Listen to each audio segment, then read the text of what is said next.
మా ఛానల్స్ లో వ్యాపార ప్రకటనలు, ఇంటర్వ్యూల కొరకు మాకు వాట్సాప్ మెసేజ్ చేయండి 7799789788. గురుగారు నమస్కారం. శ్రీమాత్రే నమః. గురుగారు, ఫిబ్రవరి నెలకి సంబంధించి ద్వాదశ రాశుల యొక్క గ్రహస్థితులు ఎలా ఉన్నాయి? తప్పకుండా అమ్మ. మొట్టమొదటిగా మనం చూసుకున్నట్లయితే మేజర్ ప్లానెట్స్ అయినటువంటి గురువు, శని, రాహుకేతువులు. గురువు మేషరాశిలోని, శని భగవానుడు కుంభంలోని, మీనంలో రాహువు, కన్యారాశిలో కేతువు యొక్క సంచారం జరుగుతుంది.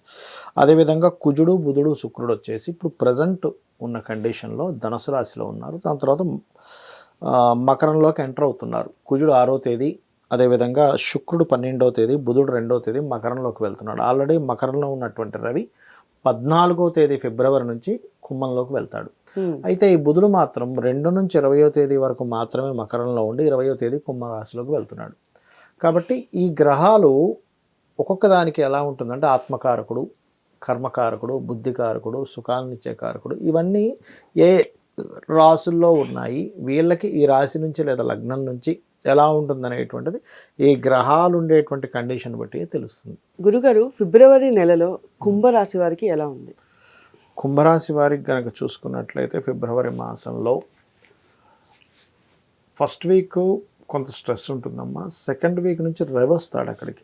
రవి రావడం వల్ల ఏమవుతుందంటే ఇక్కడ మెయిన్గా వీళ్ళు చూసుకోవాల్సింది బిజినెస్ పీపుల్, లేదా గవర్నమెంట్ జాబ్ చేసేటువంటి వారు, లేదా ఒక్కోసారి వివాహ సంబంధించిన విషయంలో కొంత ఒత్తిడి జీవిత భాగస్వామితో కావచ్చు, వివాహం విషయంలో కావచ్చు, ఈ సెకండ్ వీక్ నుంచి స్టార్ట్ అవుతుంది. కాబట్టి వీళ్ళు రవి శని గ్రహాల దగ్గర కనుక దీపారాధన చేస్తే ఈ స్ట్రెస్ అనేటువంటిది పూర్తిగా తగ్గుతుంది.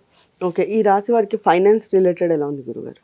ఫైనాన్షియల్గా వీళ్ళకి ఆన్లైన్లో బిజినెస్ చేసేటువంటి వారికి, లేదా ఆన్లైన్ త్రూగా ఏదైతే వీళ్ళు అప్రోచ్ అవుతారో ఇటువంటి విషయాల్లో చాలా బాగుంది. ప్లస్ దీంతోపాటు గృహ కన్స్ట్రక్షన్ రంగాలు, వాహనాలు నడిపేటువంటి వారికి ఫైనాన్షియల్గా ఇంకా గ్రోత్ ఉంది చెప్పాలంటే. ఓకే, కుటుంబం పరంగా కూడా బాగుందని చెప్పుకోవాలి వీళ్ళకి. ఉద్యోగ వ్యాపారాలు, ఉద్యోగము వ్యాపారం కనుక చూసుకుంటే వీరికి పర్టికులర్గా ఉద్యోగం ఉన్న ప్రదేశం కాకుండా ఇతర ప్రదేశాలకు వెళ్ళడం ద్వారా బాగా సక్సెస్ అవుతారు. ఎందుకంటే రాహు 2లో ఉన్నప్పుడు సర్వసాధారణంగానే విదేశాలకు కారకుడు వచ్చి ధనస్థానంలో కూర్చున్నాడు. మరి ధనం విదేశీ సంబంధంగా ప్లేస్ మారడం ద్వారా వస్తుంది అన్నప్పుడు వీళ్ళు ప్లేస్ మారితేనే ధనం వస్తుందని అర్థం అక్కడ. సో ఆ రకంగా ప్లేస్ మారడం ద్వారా ఉద్యోగ అవకాశాలు కూడా పెరుగుతాయి వీరికి. ఈ రాశి యొక్క విద్యార్థులకు ఎలా ఉంది గురుగారు? విద్యార్థులకు కనుక చూసినట్లయితే వీళ్ళకి సక్సెస్ఫుల్గానే ఉందని చెప్పుకోవచ్చు. కాకపోతే ఏంటంటే కొంత స్ట్రెస్తో కూడినటువంటి సక్సెస్ ఉంటుంది. అంటే ఒక్కోసారి స్ట్రెస్ ఉన్న సక్సెస్ రాదు, కానీ ఈసారి సక్సెస్ వస్తుంది, బట్ స్ట్రెస్తో కూడిన సక్సెస్ వస్తుంది. ప్రాపర్టీ రిలేటెడ్ కూడా బాగుందని చెప్పుకోవాలి. అయితే అందులో ప్రధానంగా తండ్రి గారి ఆస్తి ఏదైనా రావడం ఇటువంటివి సూచిస్తున్నాయి. ఈ రాశి వారికి సంతానం పరంగా ఎలా ఉంది గురుగారు? సంతాన సంబంధించినటువంటి విషయాలు కనుక చూసుకున్నట్లయితే ఈ రాశి వారికి కొంచెం ఈ 12వ స్థానంలో పంచమాధిపతి వచ్చి కలుస్తున్నాడు. అంటే ఎప్పుడు దాదాపుగా మనకి 2వ తేదీ నుంచి 20వ తేదీ వరకు కొద్దిగా అంటే సంతానం విషయంలో ఏదైనా నిర్ణయాలు తీసుకునేటప్పుడు కొంచెం చూసి తీసుకోవాలి. ఒకటి కొంచెం ఈ 2 నుంచి 20వ తేదీ వరకు మీరు కనుక చూసినట్లయితే వీళ్ళ సంతానం కొంచెం కొన్ని విషయాల్లో మొండిగా నాకు ఇదే అవ్వాలి, ఇదే కావాలనేటువంటిది కొంచెం మొండి పట్టుదల ఉంటుంది వీరికి. అదొకటి చూసుకుంటే సరిపోతుంది. ఈ రాశి వారికి ప్రేమ వివాహ యోగం ఎలా ఉంది గురుగారు? ప్రేమ వివాహ యోగంగా పెద్దగా ఏం చూపించట్లేదు, కానీ ప్రేమ వ్యవహారాల వల్ల మాత్రం కొంచెం అంటే స్ట్రెస్ అనేది కొద్దిగా ఉంటుంది, ఎక్కువ కాదు కానీ కొద్దిగా చూపిస్తుంది. ఓకే, ఈ రాశి వారు పాటించాల్సిన రెమెడీస్ ఏమైనా ఉన్నాయి గురుగారు? రెమెడీస్ చూసుకుంటే విష్ణు సహస్రనామాలు, లక్ష్మీ నరసింహస్వామి యొక్క స్తోత్ర పఠనము, ఇవి చేసినట్లయితే బాగుంటుంది. దీంతోపాటు రవి శని గ్రహాల దగ్గర దీపారాధన ఖచ్చితంగా చేస్తూ ఏదైనా ఒక అంటే ఈ యాన్స్టస్ ప్రాపర్టీ రిలేటెడ్ సంబంధించిన విషయంలో కొద్దిగా తొందరపడి ఏదైనా అమ్మడం లాంటివి చేస్తారు, అటువంటివి చేయకూడదు. అయితే గురుగారు, మనకి చాలా మందికి డేట్ ఆఫ్ బర్త్ కానీ లేకపోతే అసలు జాతకం అనేది తెలియని వాళ్ళు ఉంటారు.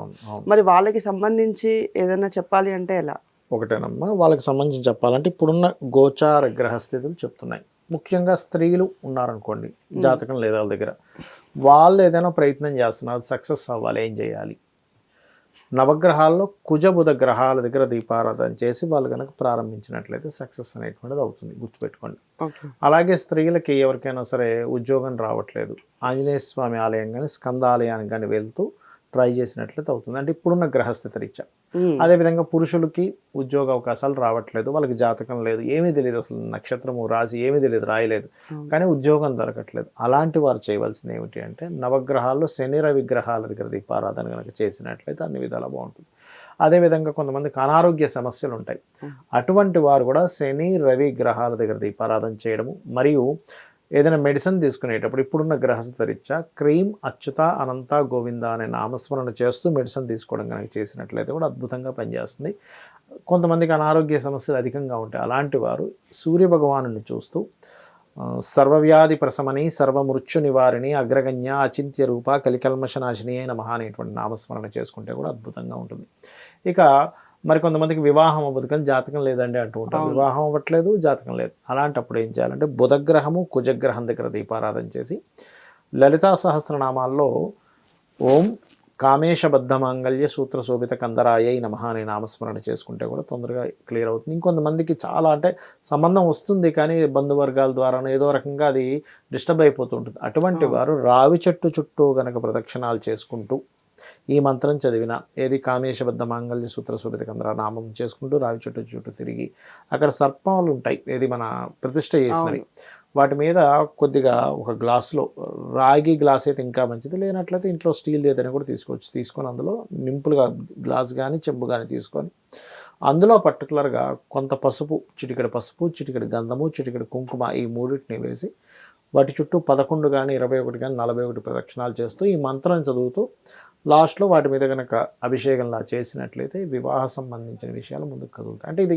జనరల్గా ఉమ్, అంటే వాళ్ళకి అవ్వట్లేదు, లేదంటే అసలు ఉద్యోగమైన వివాహమైన ప్రతి సంతానమైన ఆటంకమే జరుగుతుంది అన్నప్పుడు గణపతిని అర్చించాలి వీరు. రెగ్యులర్గా కనుక ఒక్క ఉదయం నిద్ర లేచిన వెంటనే కాసేపు ఇలా కూర్చొని ఓం గం గణాధిపతి అయిన మహాన్ ఒక 20 నిమిషాలు చేసుకుంటూ ఆ గణపతి పూర్తిగా నాకు ఈ సమస్య నుంచి బయటపడేస్తాడు, రక్షిస్తాడనే భావనతో గనక చేసినట్లయితే ఖచ్చితంగా 100% వీళ్ళకి ఉన్నటువంటి ఈ సమస్య తీరుతుంది. ధన్యవాదాలు గురుగారు. శ్రీమాత్రే నమః.